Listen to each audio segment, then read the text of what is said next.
And today, I will be sharing with you all my collection of Blox Fruits toys so far. Enjoy the video! Anyways, this is where I keep all of my Blox Fruits toys in, a diamond box. Let's open it to see what's inside.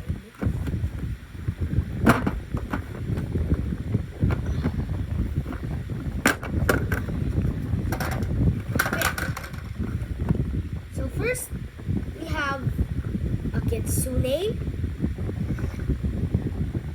Spike. Anyways, we have Smoke, Ice, Light, Quake, Love, and Shadow. And now in here, we have 3 collectible cards. And I'm about to reveal it to you in 5, 4, 3, 2, 1. Pain, Ghost. And lastly, this one is the most ridiculous one that is kept in a diamond box.